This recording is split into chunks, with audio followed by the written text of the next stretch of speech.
It's always challenging to be in the first breakout panel after lunch because people are taken in their conversations and they are not necessarily as focused as they could have been 1 hour earlier.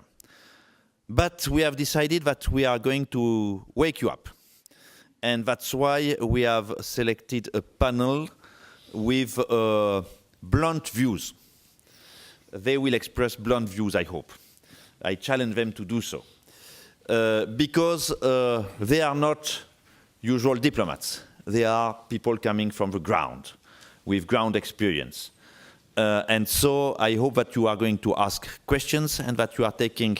And the tradition in the CSDP seminar, now that's the 4th I am contributing to organize, is that when we invite commanders from the ground, we always have one commander of the ground coming from one EU operation. This is usually, particularly for defense people, the most stimulating exchange because you can speak about what is your common day-to-day experience and draw lessons from that.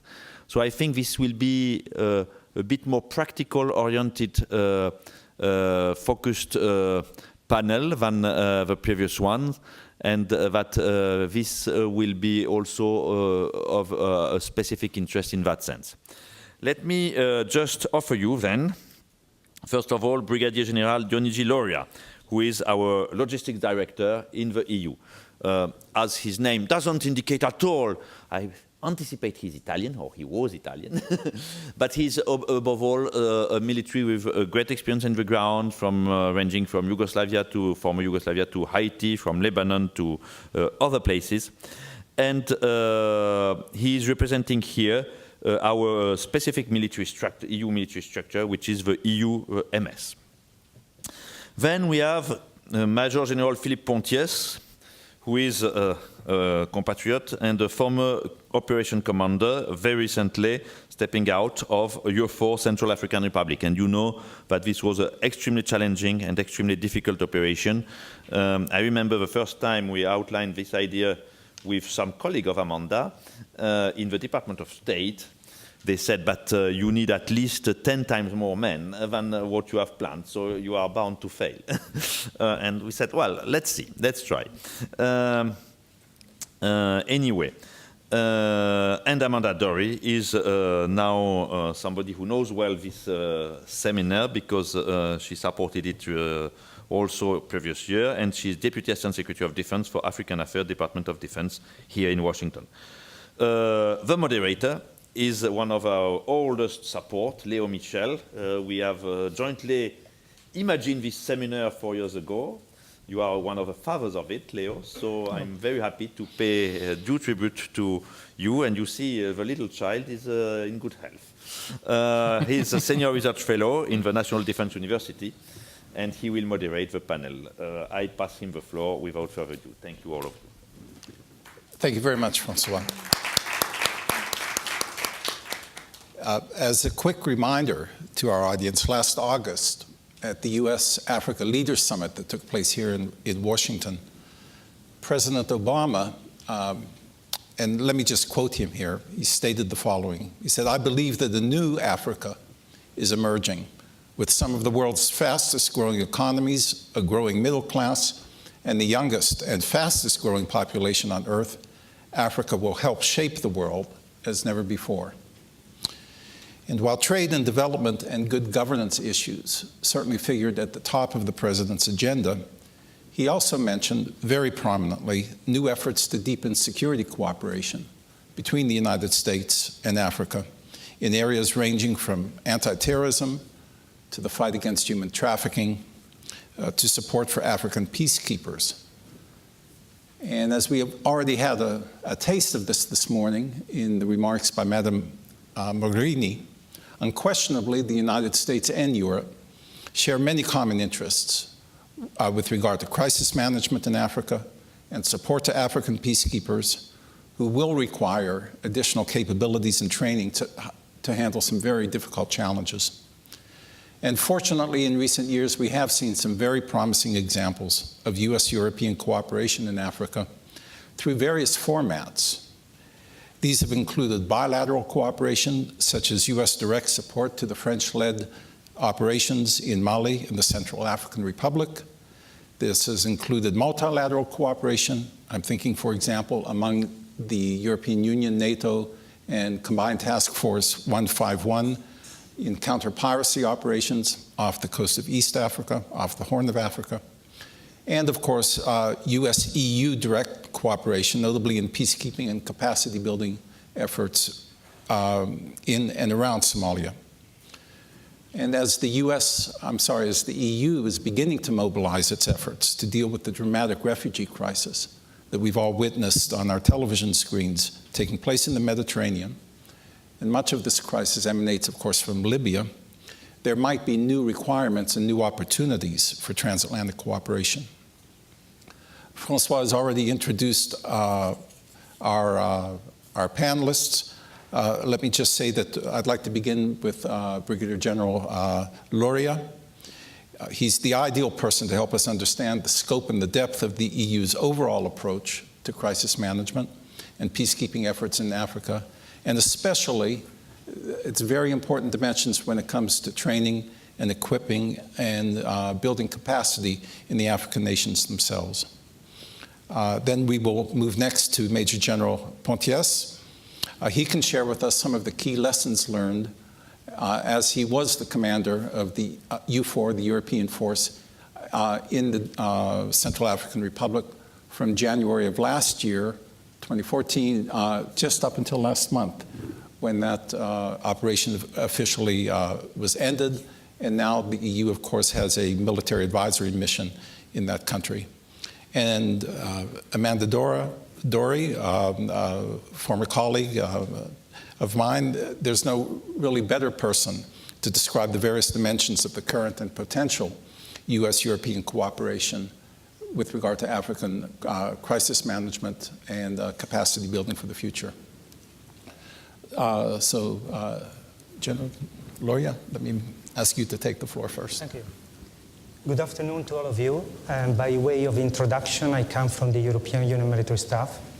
It is a smaller, or rather an agile organization, less than 200 strong, including the administrative support, and we are not comparable to NATO. The NATO command structure is roughly around about 9,000 personnel, and then they can also reach back in the national NATO force structures. What we do in the UMS, we do the strategic planning at the military level in support of the CMPD, the higher level strategic planning. We develop doctrine and concepts, but very much in line with the NATO doctrine. We are not, of course, reinventing the wheel. We don't have the capabilities, and we see a tremendous value in aligning our concepts, our doctrine, our procedures with those of NATO. As it was mentioned this morning by Mrs. Mogherini, the European Union in the CSDP dimension is deploying currently 16 missions, 11 civilians and 5 military. We'll focus on the military missions and the military missions in Africa. We have an executive mission in Bosnia and Althea under the Berlin Plus arrangement. We have 4 missions and operations in the African continent. It was mentioned Atalanta, quite a successful one. For almost 2 years, there haven't been any piracy attacks. Together with the EU training mission in Somalia, is part of the regional approach of the European Union in the area, and the very fact that we are a small organization military in the larger EAS construct, it epitomizes that the military solution is just part of the problem, or the solution of the problem. The other mission that was launched in 2013 in the wake of the intervention of the French armed forces in Mali is the European Union training mission in Mali, which has, like the mission in Somalia, 2 pillars. One is the training of the unit. We trained 5 battalions so far. Those battalions were deployed in the north of the country to conduct operations, and after their operational tour, they came back and they are undergoing another spell of training according to the lesson learned of the operations in the north. The other mission that we deployed, military mission, CSDP, is in the Central African Republic. And again, this is a follow-up of the EU4 RCA, which was an executive mission with an executive mandate, Chapter 7 of the the United Nations. And I will leave, of course, any comment on that to General Pontiers. That said, and I quote what Mrs. Mogherini said this morning, the best approach is to enable our partners in Africa to handle crisis management with minimal outside intervention. How to do that? Well, the European Council in December 2013 stressed the importance of developing a policy for what we called at the time train and equip, and now we call it capacity building. It has a very, very long title. It is a joint commission paper which stands in EU jargon for a policy paper, and we expect the member states to support it at the next European Council. Apart from that, the European Union is already supporting the multilateral, multinational dimension of African peacekeeping capabilities, and I'm talking about the support to the African Union, to the support to the regional economic communities, and the regional mechanism. For the period 2013-2016, the European Union has pledged around about 750 million euros, which is around about $800 million, to support peacekeeping operations, such as the EU-led peacekeeping operation in Somalia, which is 22,000 personnel strong. But from 10 to 15% of that budget is devoted to capacity building. As you probably know, the Lisbon Treaty does not allow the EU budget to be used for military operations actions. Therefore, this budget is, which is outside the EU budget, it's called non-budgetary. It's part of development funds, can support the African countries, but in a multilateral, multinational construct, which means the African Union and regional communities. The problem with training and equip, or capacity building, as you want to call it, is the complexity and the scale of this endeavor in Africa. Africa is 43 countries, 10 sovereign territories, 2,000 languages understand. Only in Nigeria there is the highest density of language diversity in the world. There are 2,000 ethnic groups in sub-Saharan Africa only. And to give another example of the difficulties, to fly an officer to Monrovia in Liberia, to Addis, to the seat of the African Union, to conduct planning or to attend a meeting takes 12.40 hours. It is more difficult, than to fly someone from Brussels to Addis Ababa. The other problem is that the changing nature of the conflicts in Africa. According to the World Bank, the violence is on the increase once again, but we are witnessing a change in the nature of the violence from civil war or interstate conflict to terrorism, piracy, etc. And this, of course, has to be factored in the planning. The security scenario is also further complicated by the fragility of the economies, the fragility of the institutions, and this fragility, systemic fragility, were exposed very recently by the Ebola crisis. Looking at the military efforts of the African nations across the continent in 2013, according to SIPRI, the Stockholm-based Peace Institute, the military spending in Africa rose by 8.3%. For those nations, that gave data, or for which data are available, the spending increased in 2003 and 2013 in all those nations. We also have to recognize that a great portion a disproportionate portion of that budget is devoted to the personnel, to salaries. It's roughly 80%, which leaves 20% for equipment, research and technology, etc., and training. But in spite of all that efforts, the military capabilities of some countries are very, very poor. In some cases, such as Africa, such as Somalia, after 22 years of civil war, they are almost non-existent. According to a survey that was conducted in 2013 by the UN in Africa, there were more than 30 programs to support AMISOM. They ranged from speed patrol boats, uniform, boots, maps, cadet training in Turkey, you name it.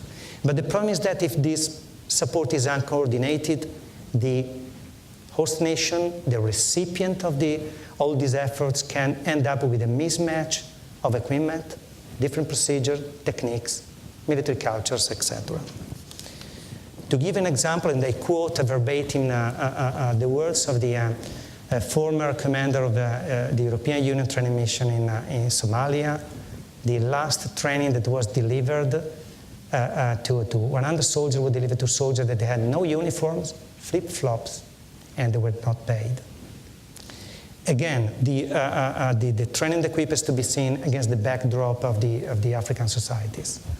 And in Africa, the EU training mission had to run a program sponsored by the United Nations to acquire biometric data, because it was impossible to understand who was really part of the military armed forces and who was eligible for pay, for salaries. The real challenge is how to retain the capacities, how to retain the readiness, how to basically have a return on investment which is durable, which is sustainable. According to our experience, first of all, you can take an holistic approach.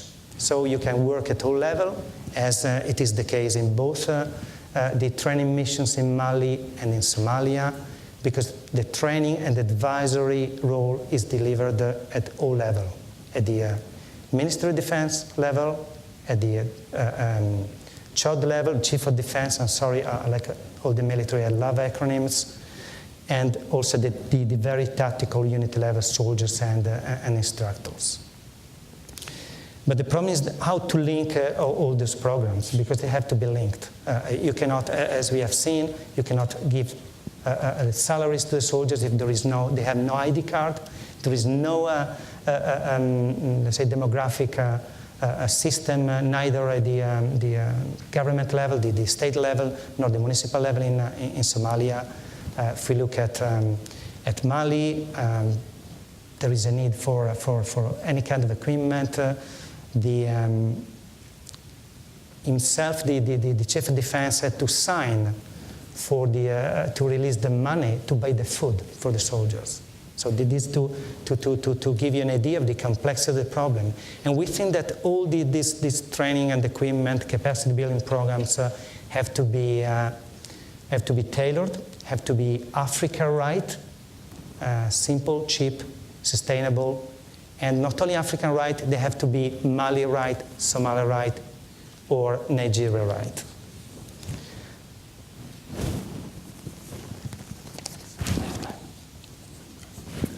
Okay. Also, this is not all doom and gloom. If you look at the African continent, their military capabilities, only in 2013, the African countries deployed 80,000 soldiers, roughly 50% in UN operations and 50% in African Union-led operations, which is quite a feat. If you look at how much time it took for the Western countries to put together a coalition, to have a deployable force that actually deploys, it is quite an undertaking.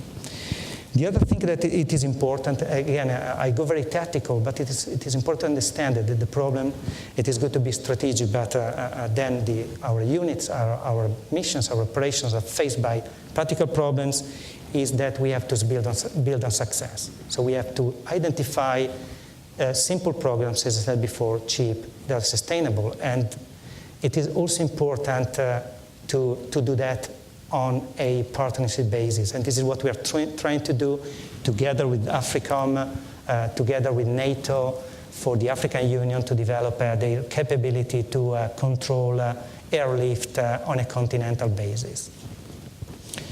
The other thing is that it has to be flexible and adaptive, the training, or the capacity building, because this stereotypical training and equip package is standardized.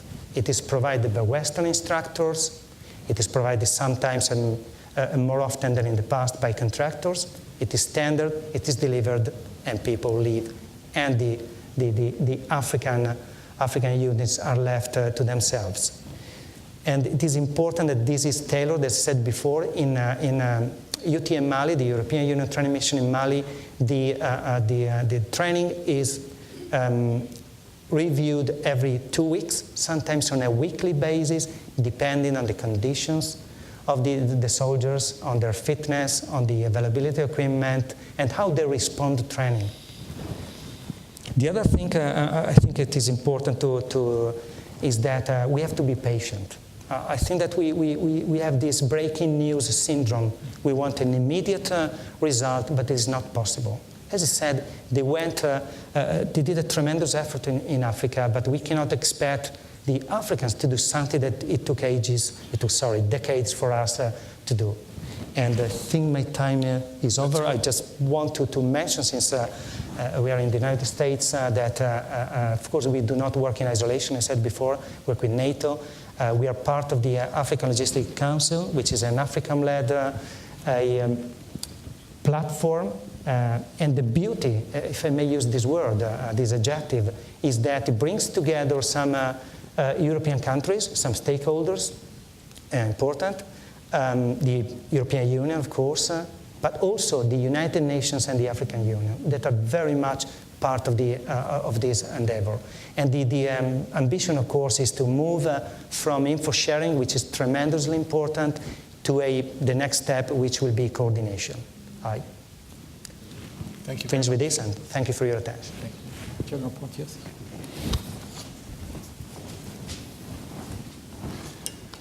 So good afternoon, everybody, and thank you for being here. I just prepared some speaking notes to make sure that I will stick to the given time of speech. So I will have to read it. I'm sorry for that. On the 10th of February 2015, as you already know, facing a political, security, and humanitarian crisis in the Central African Republic and the risk of spread of mass atrocities, the Council of the European Union approved the establishment of a transitional military operation in accordance with the UN Security Council Resolution 2134. EUFOR RCA was established as an executive operation carried out under the Chapter 7 of the UN Chart. The mandate was to create conditions for a safe and secure environment in Bangui region, with a specific focus on the airport plus the 3rd and 5th districts. That's important because those two districts were concentrating all the symptoms of the car crisis. I mean violence, armed group activities, killings, lootings, or underground activities, and so on.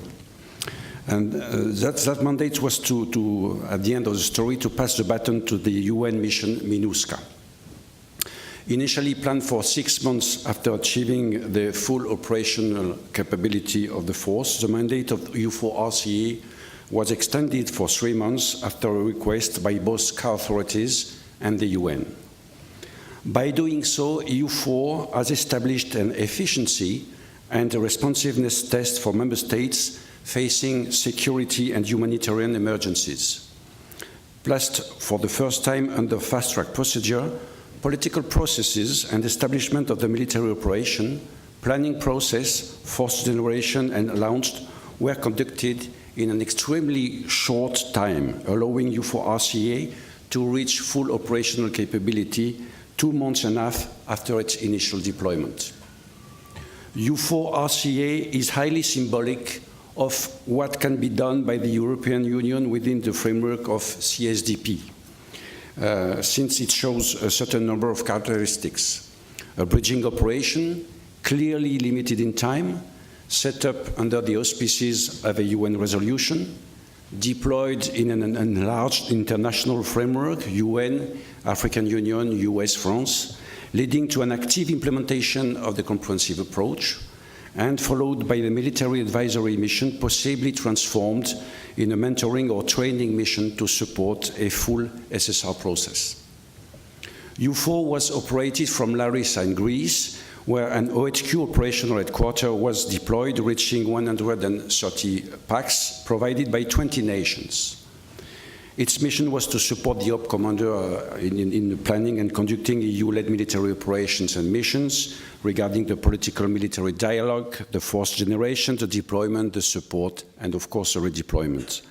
In the field, AFHQ was composed of 65 packs provided by 14 nations, and the force strength was 800 soldiers, combining 6 different components, such as command and control, maneuver units, special forces, police units from the European Gendarmerie Force, force enablers, and multinational logistic joint command.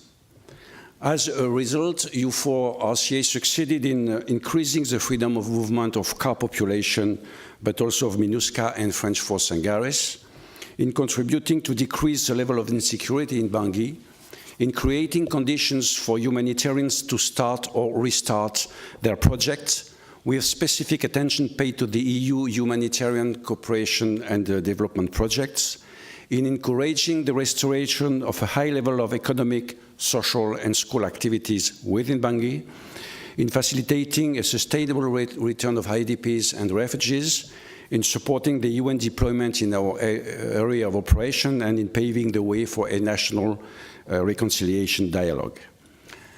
These successes are primarily related to the establishment of a balanced force in which the components included for the first time since the very beginning a police element from the European Gendarmerie Force. And this combined force proved to be extremely adaptable to face in urban areas acts of violence and destabilization falling under both armed force jurisdiction and the fight against criminality and impunity.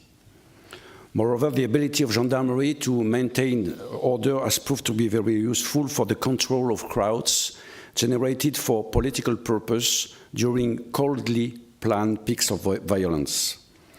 These successes have also relied on the excellent coordination that prevailed between all international community actors on the ground. I mentioned already UN, African Union, US, France, and others.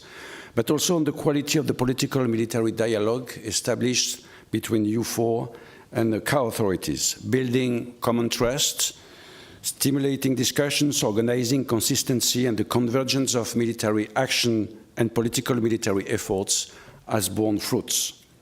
Last but not least, this success is a result of an active implementation of the comprehensive approach, relying in particular on the humanitarian actors, IOs, NGOs, and a rich system of civil-military actions likely to anchor the legitimacy of the force and to facilitate its acceptance by local population.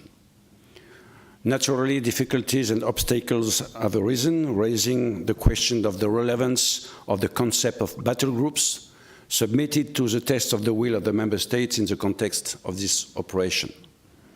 Similarly, there is a question of a certain persistence of capacity gaps, especially in intelligence, command and control capacities, and air mobility, and that must be addressed in the next few months or years.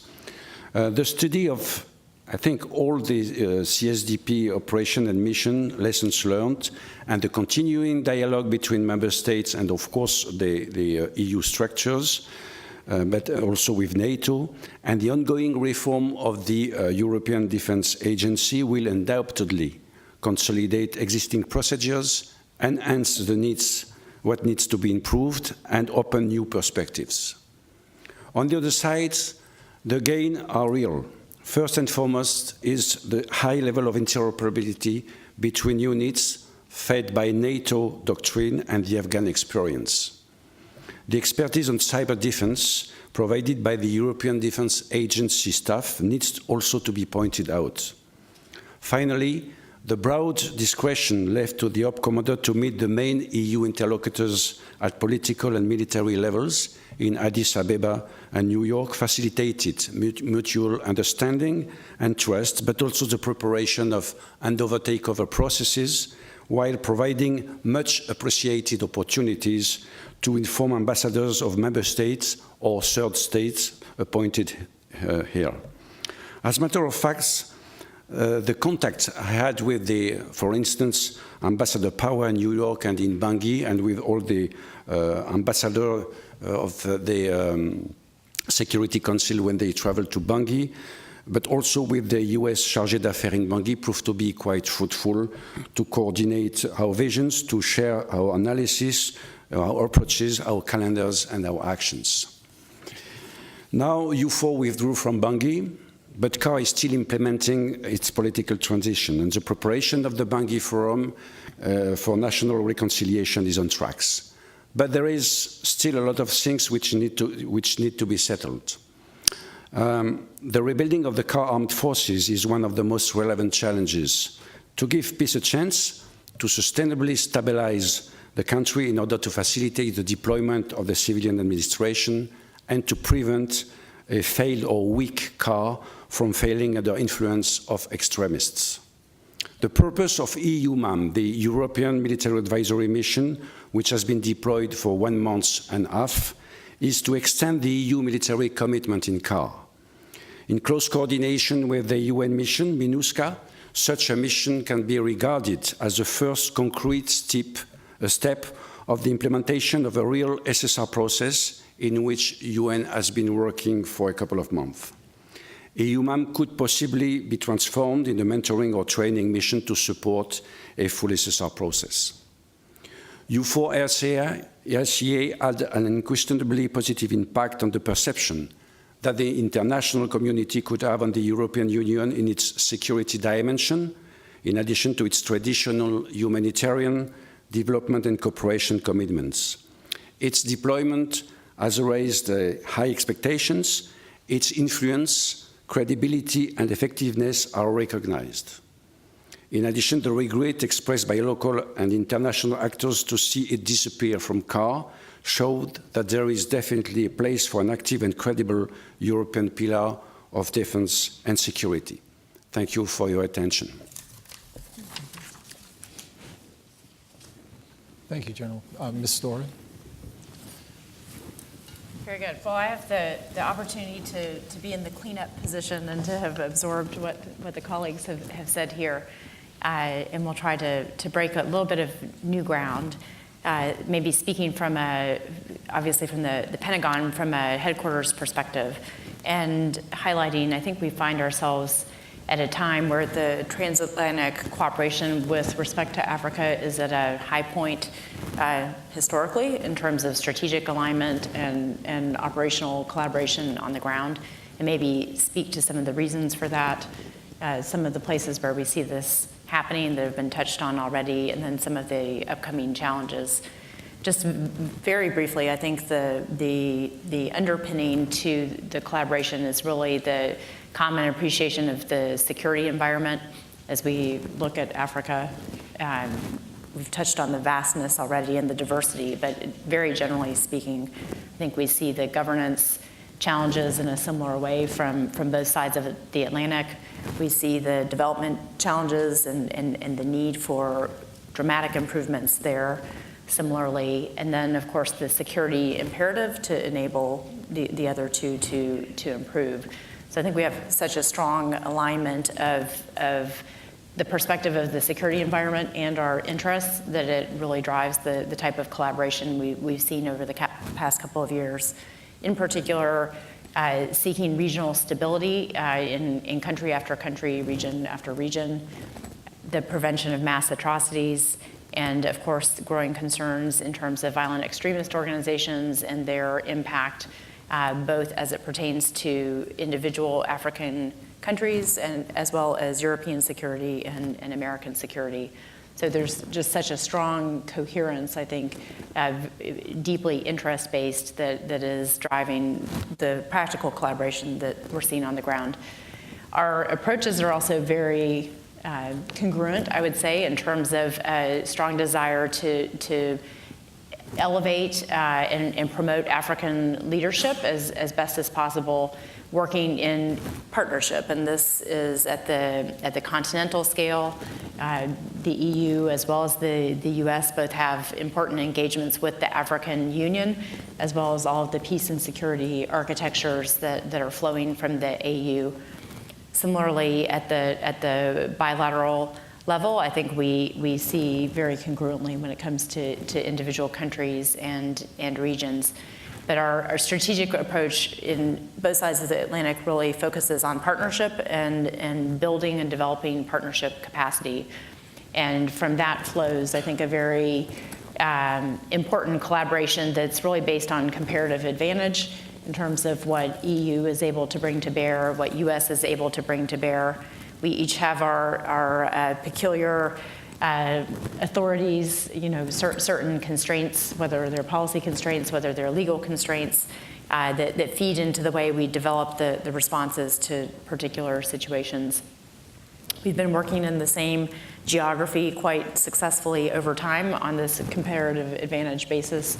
I think AMISOM or Somalia, and then within that, AMISOM on land, and then the maritime task forces at Atlanta, the other task forces at sea are perhaps the most important and enduring and successful at this point with respect to the enabling approach for the Somalis themselves, for the different neighbors who are contributing as part of the AMISOM configuration, the key role that the UN is playing in terms of logistics, one of your themes earlier, and the slow, patient work underway for the governance within Somalia to gradually emerge as it has, and really to create the space, the security space for that to extend more broadly within Somalia. I think that's maybe the longest running example. Obviously, we're operating together in the Sahel with respect to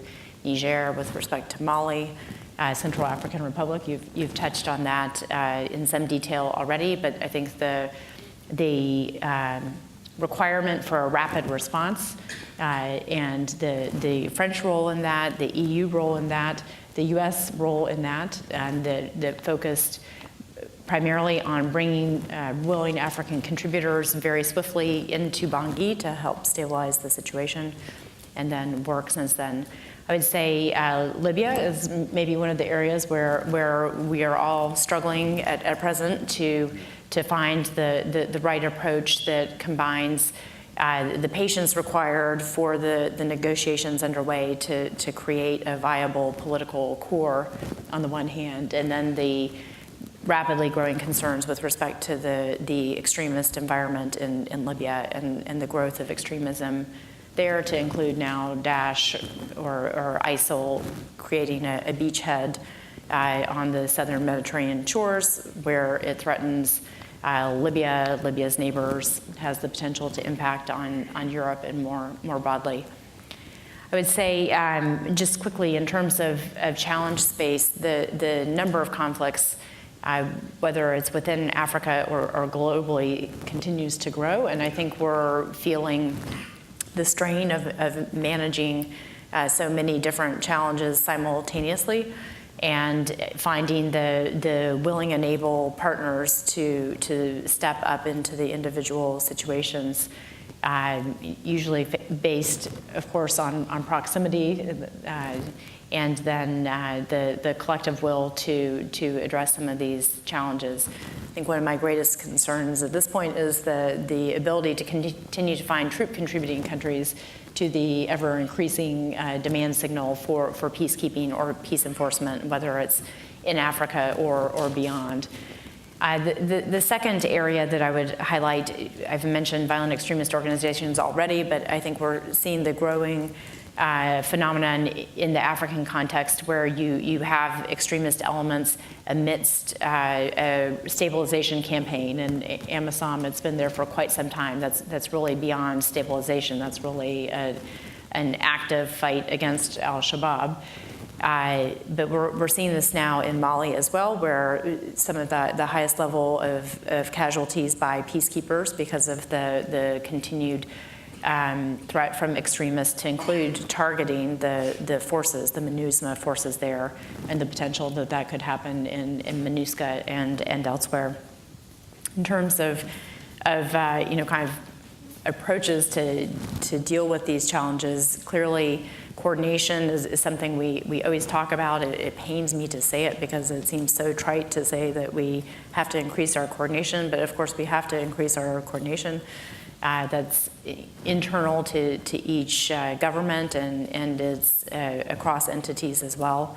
I think there have been some important steps at political levels with the EU and the US, and then I think at the operational level as well. You will probably have some anecdotes in terms of engagements with AFRICOM as the US operational security arm in Africa, for example. But we have to do more in that regard. I think the other is our speed and flexibility in terms of the response that we bring to bear as an international community. Leo mentioned at the outset some of the initiatives that came out of the Africa Leaders Summit that President Obama hosted. These are US initiatives, but I think the intent is shared more broadly on both sides of the Atlantic. But in terms of increasing the rapidity of responses, and logistics is one of the very central items within that, and sustainment over time. You've touched already, General Lauria, on the peacekeeping training as well, force generation for future engagements. And I think that's one area where, again, we have to intensify our efforts and our collaboration.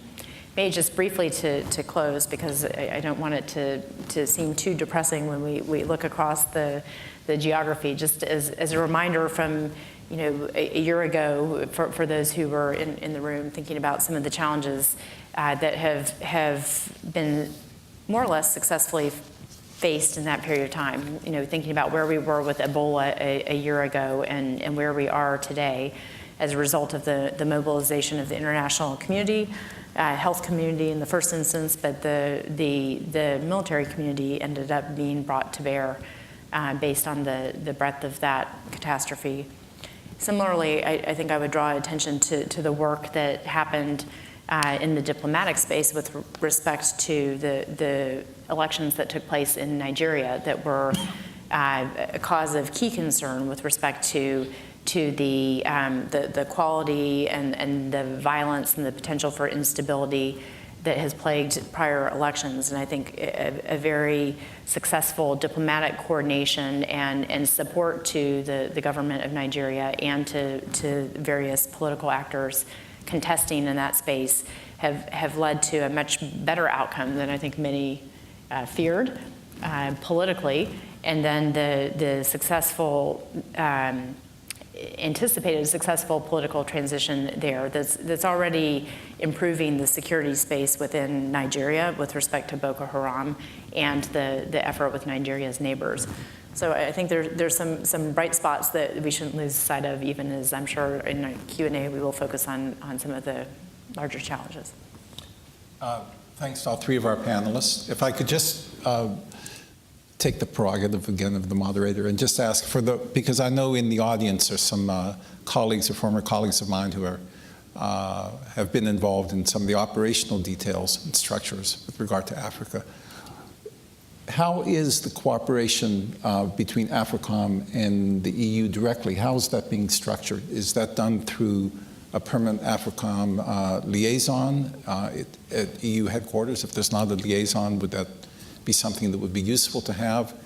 Or is the cooperation done basically in the field with regard to a particular operation that's going on?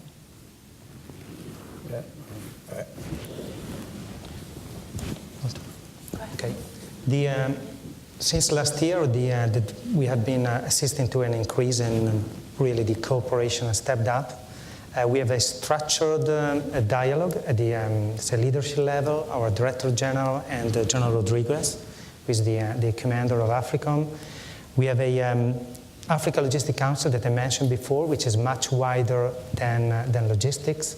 Logistics is recognized as one of the problems in finance to make sure that the African standby force becomes operational. But still, as I said, it is wider. We bring to this African Logistics Council also the European Commission, the External Action Service, our Crisis Management Planning Directorate as necessary.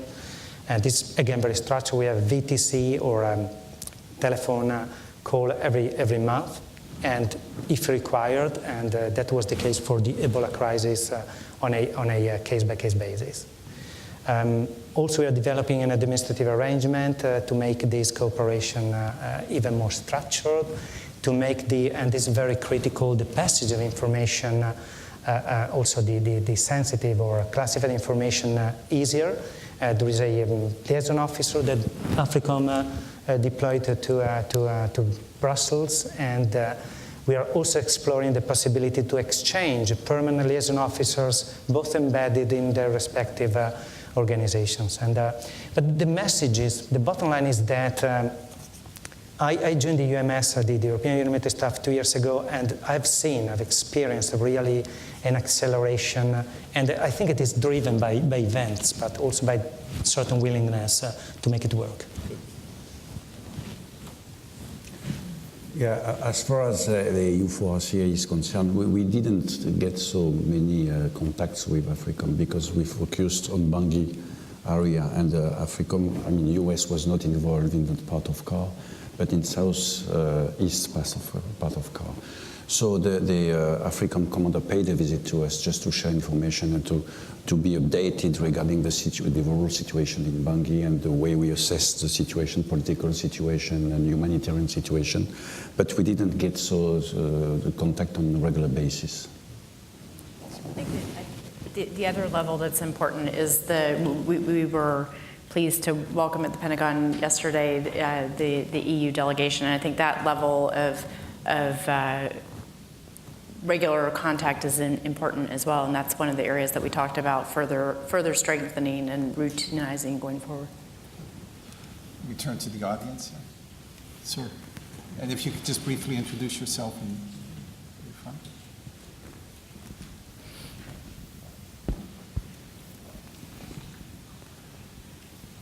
from. Brian Beery, Washington correspondent for Europolitics.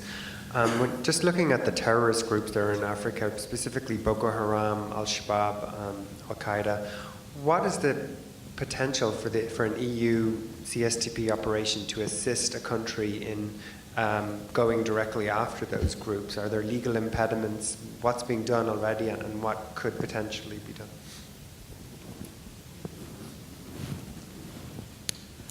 Thank you for the question. This is a difficult one. First of all, before I mentioned that according to the Lisbon Treaty, the European Union cannot directly fund any, let's say, military or defense-related action. The only support available is through this non-budgetary instrument, which is the African Peace Facility. But again, this is limited to the African Union or the regional communities, economic communities and mechanism. There is no legal, let's say, as far as I understand, no legal limit to the activity of the CSDP operation, provided there is of course, we are talking about training and mentoring, provided that there is a mandate, a political mandate, a decision of the Political and Security Committee. We have to take into account that some of the civilian operations have a military dimension, even though they are civilian. They are financed, funded through the CFSB budget, the EU budget. They have a military dimension. The commander can be military with the civilian clothes, and they deliver military training, advice. It is the case of UCAP Nestor in the Horn of Africa. It was the case in Congo. The limits are really the limits of the political willingness and also the ability to corral, as it was mentioned before, the willingness in the member states. We are all stretched. Look at, I can provide the example of Italy. We are on different fronts. We're still in Afghanistan. We are in Lebanon with a very considerable presence. We're in several theaters. And also, we are very much engaged on the Italian territory and the Mediterranean. So I think that the real problem, as it was mentioned before, is how to force generate. And have to say that we also look at partners. 10%, it was mentioned this morning by DSG Popovsky, of the personnel is provided by other nations. Indirectly, we can benefit from other countries, other partners. When China provided escort to some of the shipping of the World Food Program to Somalia, that released the capability of the European Union to look more at the piracy, the anti-piracy core business. Again, the answer is the political willingness. It is not only financial. It is the fact that the budget are downsizing. At the same time, the cost of deploying troops is increasing. A third problem is that, especially for European countries, as opposed to the United States, a substantial part of the defense budgets are devoted to personnel, to salaries, and that leaves not much to training, research and development, etc. So basically, it is a coordinated effort. Political, budgetary, and of course working with partners. I can give you another excellent example. The United States provided transportation, and it was mentioned this morning, the vetting of the trainees from Somalia, transportation to Uganda, to the training camp, and vice versa. I think the answer is not very simple. It's again a coordinated effort.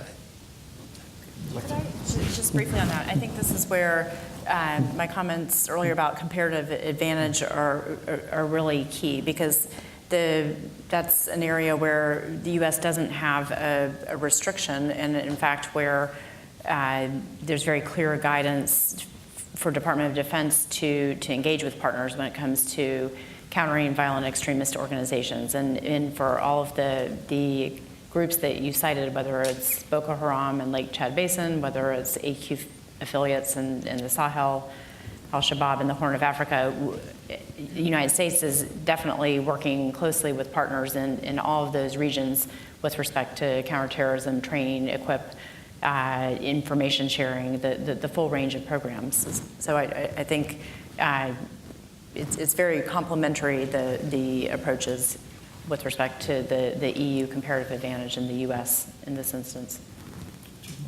Yeah, not dealing with the political or budget difficulties that have been already mentioned.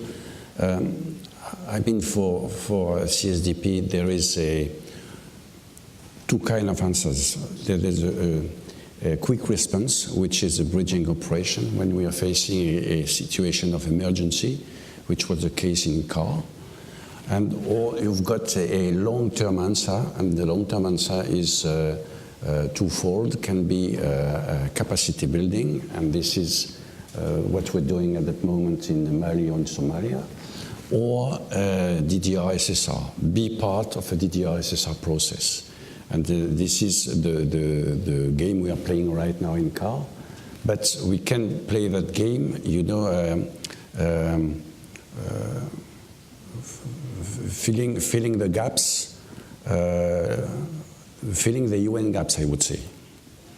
We can't be on front line on the DDR-SSR process, but we can play a role. And this is the main purpose of EUMAM advisory mission. And of course, we are working on the possibility to transform the EUMAM in a mentoring, or that would be better, in a training mission for capacity building.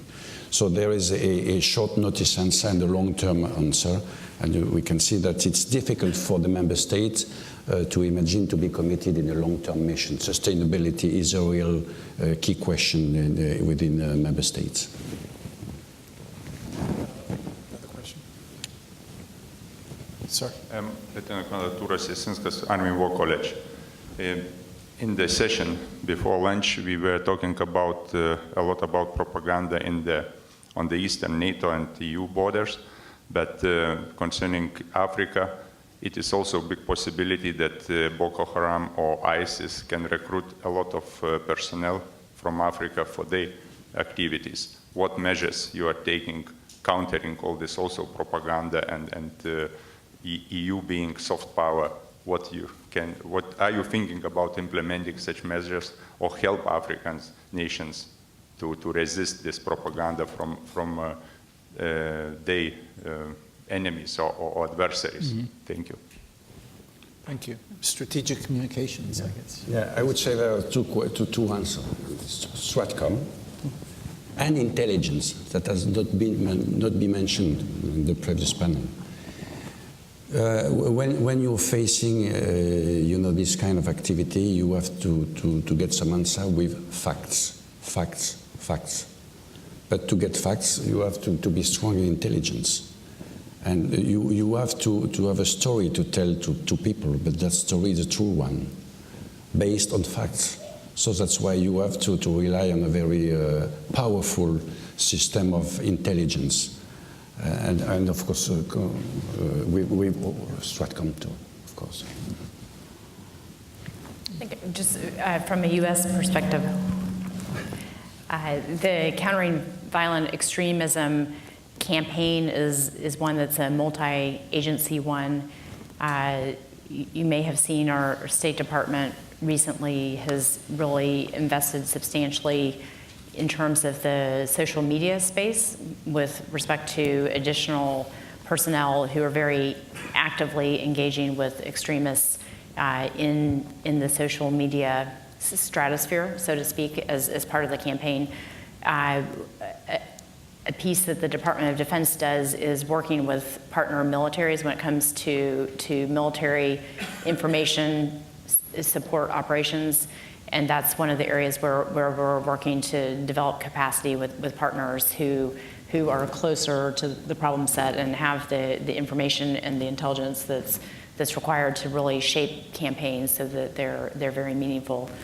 One example is with respect to the Lord's Resistance Army, which has been operating no longer in Uganda, but in Central African Republic, South Sudan, Democratic Republic of Congo, and very, very intensive work with those 4 countries in terms of the information campaigns, and very successful efforts to lead to defections from the Lord's Resistance Army, to the extent that the group is a shadow of its former self because of successful meso operations, as we call them.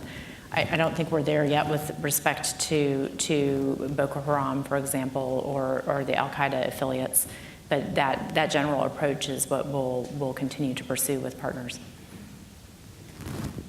And we can rely on PSYOPs too. But in EU, it's a little bit complicated because you've got a certain number of member states that are quite reluctant to practice that kind of activity.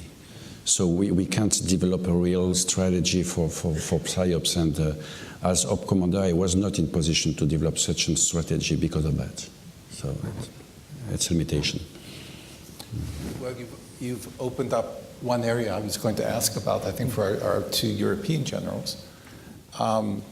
Often within NATO circles, we use the term burden or responsibility sharing. Actually, I prefer responsibility sharing to burden sharing with regard to tasks in Europe and often outside of Europe. Are you satisfied with the level of responsibility sharing within the EU when it comes to doing missions in Africa? I think, if I'm not mistaken, General, in the case of the U4CAR, there were some delays in mobilizing the support from the other EU countries. And I know you're here, speaking about your EU role, but I think the French government at the time was actually quite vocal about some of those delays. But do you think that success is building upon success through the EU operations that have been conducted so far, so that a better long-term support for the EU role in Africa can be expected? I think it's really a long way. But we can be satisfied at least by one fact. For the first time, we implemented a fast-track procedure. And as a matter of fact, it worked well. Because, as I already mentioned, it took just 2 months and a half to reach full operational capability, which is almost nothing. And when you bear in mind the conditions which prevailed for launching such an operation, we were close to stop all the process because of a lack of contributions.